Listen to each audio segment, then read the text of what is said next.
اللہ کی ربوبیت پر اطمینان جب انسان کو ہو جاتا، میرا رب اللہ ہے، ربی اللہ، انسان کے لیے نہ کوئی کھٹکا، نہ کوئی خطرہ، نہ کوئی خوف، نہ کوئی حزن۔ جو کچھ ہو رہا ہے کس کے اذن سے ہو رہا ہے؟ اللہ کے اذن سے۔ اللہ کے اذن کے بغیر پتہ تک نہیں ہلتا۔ یہ کوئی اندھا بہرا مادہ نہیں ہے جس سے مجھے کوئی خوف ہو۔ اندھا بھینسا چلا رہا ہو اس سے تو ڈرنے کا ہر انسان کو ڈرنا چاہیے، نہ معلوم کس کو ٹکر مار دے۔ لیکن نہیں، اس کائنات کو چلانے والا ایک سمیع و بصیر خدا ہے۔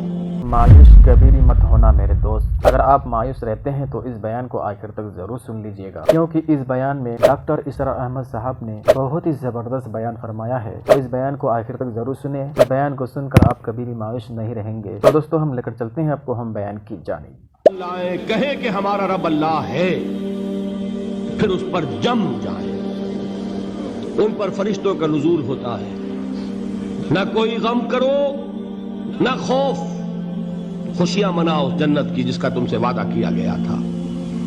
اللہ کی ربوبیت پر اطمینان جب انسان کو ہو جاتا، میرا رب اللہ ہے، ربی اللہ، انسان کے لیے نہ کوئی کھٹکا، نہ کوئی خطرہ، نہ کوئی خوف، نہ کوئی حزن۔ جو کچھ ہو رہا ہے کس کے اذن سے ہو رہا ہے؟ اللہ کے اذن سے۔ اللہ کے اذن کے بغیر پتہ تک نہیں ہلتا۔ یہ کوئی اندھا بہرا مادہ نہیں ہے جس سے مجھے کوئی خوف ہو۔ اندھا بھینسا چلا رہا ہو اس سے تو ڈرنے کا ہر انسان کو ڈرنا چاہیے، نہ معلوم کس کو ٹکر مار دے۔ لیکن نہیں، اس کائنات کو چلانے والا ایک سمیع و بصیر خدا ہے۔ وہ جو میرا دوست ہے، میرا ولی ہے۔ اللہ ولی الذین آمنوا یخرجہم من الظلمات الی النور۔ اللہ اہل ایمان کا ولی ہے، ساتھی ہے، پشت پناہ ہے، مددگار ہے، حمایتی ہے۔ بتائیے جسے یقین ہو جائے کہ اللہ میرا مددگار، اللہ میرا محافظ، اللہ میرا پشت پناہ، اللہ میرا حمایتی، اس کے لیے کوئی خوف ہوگا؟ اس سے کوئی ڈر ہوگا؟ میں مثال دیا کرتا ہوں ایک بہت سادہ پنجاب کے دیہات کی۔ وہ بڑا چودھری ہے اور کوئی غریب کسان ہے۔ اس غریب کسان کے جانوروں کو ہر وقت اندیشہ ہوگا چوری کا، کوئی میری بھینس کھول کر نہ لے جائے، کوئی میرا بیل کھول کر نہ لے جائے۔ لیکن جس کے بارے میں یہ سب کو معلوم ہو کہ وہ جو بڑا چودھری ہے وہ اس کا دوست ہے، اس کی بچیا کو کوئی خوف ہوگا؟ اس کی بھینس پر کوئی ہاتھ ڈالے گا؟ اسے کوئی اندیشہ ہوگا؟ نہیں۔ کیوں؟ کہ وہ بڑا چودھری، بڑا اس کا یہاں کا سردار، جاگیردار، سب کو معلوم ہے وہ میرا دوست ہے، کوئی میرے خلاف اقدام نہیں کر سکتا۔ اس دنیا میں یہ چھوٹی سی بات اگر آپ کے دلی اطمینان اور سکون کا باعث بن سکتی ہے تو ذرا تصور کیجئے۔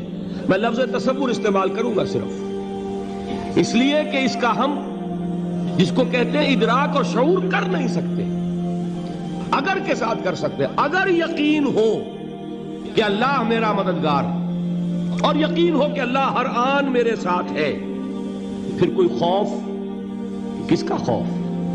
کوئی شے اللہ سے بالاتر ہے؟ کوئی قوت اس سے زیادہ طاقتور ہے؟ کوئی اس کے ارادے کو بدلنے والا ہے؟ کوئی اس کی مشیت کے آڑے آنے والا ہے؟ یہی بات ہے جو حضور نے فرمائی۔ یہ ایمان کا حاصل ہے لب لباب، کہ دیکھو اچھی طرح اس بات کو ذہن نشین کر لو، اگر تمام انسان مل کر تمہیں کوئی نقصان پہنچانا چاہے نہیں پہنچا سکتے، مگر جو کچھ اللہ نے لکھ دیا ہو، اور تمام انسان مل کر تمہیں کوئی نفع پہنچانا چاہے نہیں پہنچا سکتے، مگر وہ شے جو اللہ نے طے کر دی۔ آپ پھر میں کہوں گا ذرا طاری کیجئے، اسے فرض کیجئے، اسے سوچئے۔ اگر اس حدیث پر ہمارا دل ٹھکا ہوا ہو تو کسی سے ڈر ہوگا؟ یہ مجھے نقصان نہ پہنچا دے، یہ میری رپورٹ خراب نہ کر دے، یہ میری انکریمنٹ نہ رکوا دے، یہ میرا یہ نہ بگاڑ دے، یہ میرے یہ نقصان نہ پہنچا دے۔ اس کا ڈر، اس کا ڈر، اس کا خوف، اس کی خوشامد، اس کے لیے جا کر طرح طرح سے اپنی عزت نفس کو ذلیل کروانا اس کے سامنے. یہ سب کچھ کیوں کرتا ہے انسان؟ جب سمجھتا ہے کہ اس کے ہاتھ میں میرا کوئی نفع ہے، اس کے ہاتھ میں میرے لیے کوئی ضرر ہے، یہ مجھے کوئی غضب پہنچا سکتا ہے، یہ مجھے کوئی نقصان پہنچا سکتا ہے، یہ میرا کوئی کام بنا سکتا ہے، یہ میری کوئی ضرورت پوری کر سکتا ہے. اسی کا نام شرک ہے. جہاں آپ نے یہ سمجھا کہ غیر اللہ کے اندر کوئی طاقت موجود ہے، وہی شرک ہے.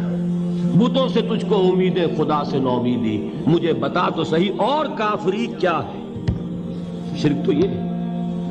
جس پر بھی تمہیں یہ خیال ہے کلمہ ہے، یہ کلمہ سوم، لا حول ولا قوت الا باللہ.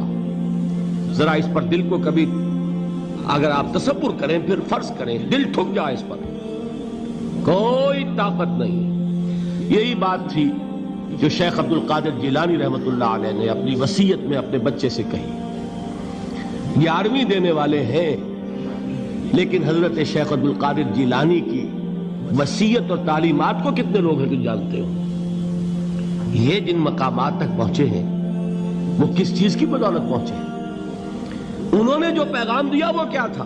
اے میرے بچے، جس طریقے سے قرآن مجید میں حضرت لقمان کی نصیحتیں جو ہے نقل کر دی گئی ہیں، میں یہ عرض کروں گا بالفرض اگر قرآن حضرت عبد القادر جیلانی کے بعد نازل ہوا ہوتا تو شیخ عبد القادر کی یہ نصیحتیں بھی قرآن میں درج ہوتی.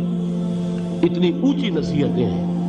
اے میرے بچے، اس حقیقت کو ذہن نشین کر لے، لا فاعل فی الحقیقت ولا مؤثر الا اللہ. اس کائنات میں نہ کوئی فاعل حقیقی ہے نہ مؤثر حقیقی ہے سوائے اللہ کے. کسی شے میں کوئی تاثیر نہیں اگر اللہ نہ چاہے. آگ جلا نہیں سکتی اگر اللہ نہ چاہے. پانی ڈبو نہیں سکتا اگر اللہ نہ چاہے. زہر ہلاک نہیں کر سکتا اگر اللہ نہ چاہے. کوئی چیز فائدہ نہیں پہنچا سکتی اگر اللہ نہ چاہے. تو در در پہ کیوں سر جھکاتے ہو؟ در در پر کیوں جبیں سائی کرتے ہو؟ سب کے سامنے کیوں ہاتھ پھیلاتے ہو؟ ایک اللہ سے مانگو، ایک اللہ کے سامنے زمین پر اپنی جبین رکھو. لا فاعل فی الحقیقت ولا مؤثر الا اللہ. نظر آتا ہے ہمیں کہ پانی پیاس بجھا دیتا ہے. پیاس بجھانے کی صلاحیت پانی میں نہیں ہے، اللہ کے اذن سے.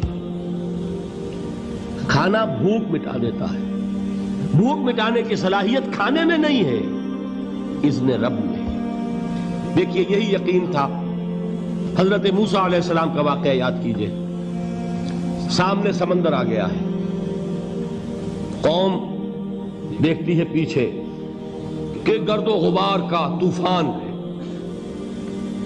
معلوم ہوا کہ فرعون اپنے لشکر سمیت آ گیا ہے. لشکر جب چلتا تھا تیز رفتاری کے ساتھ تو گرد و غبار کا جو طوفان اٹھتا تھا اس کا تصور کیجئے. اور لمحہ بلمحہ وہ قریب آ رہا ہے. پوری قوم نے کیا کہا؟ اے موسیٰ انا لمدرکون، اے موسیٰ ہم کو پکڑے گئے. قرآن مجید نے تو یہاں وہ باتیں نہیں لکھی ہے، لیکن تورات میں یہ درج ہے کہ بنی اسرائیل جھگڑنے لگے، دست و گریبان ہو گئے موسیٰ کے ساتھ.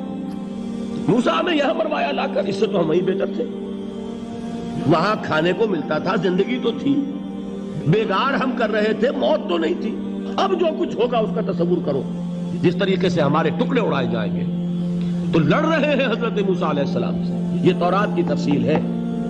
قرآن میں صرف اتنا آیا ہے، پریشان ہو کر انہوں نے کہا انا لمدرکون، موسیٰ ہم تو پکڑے گئے.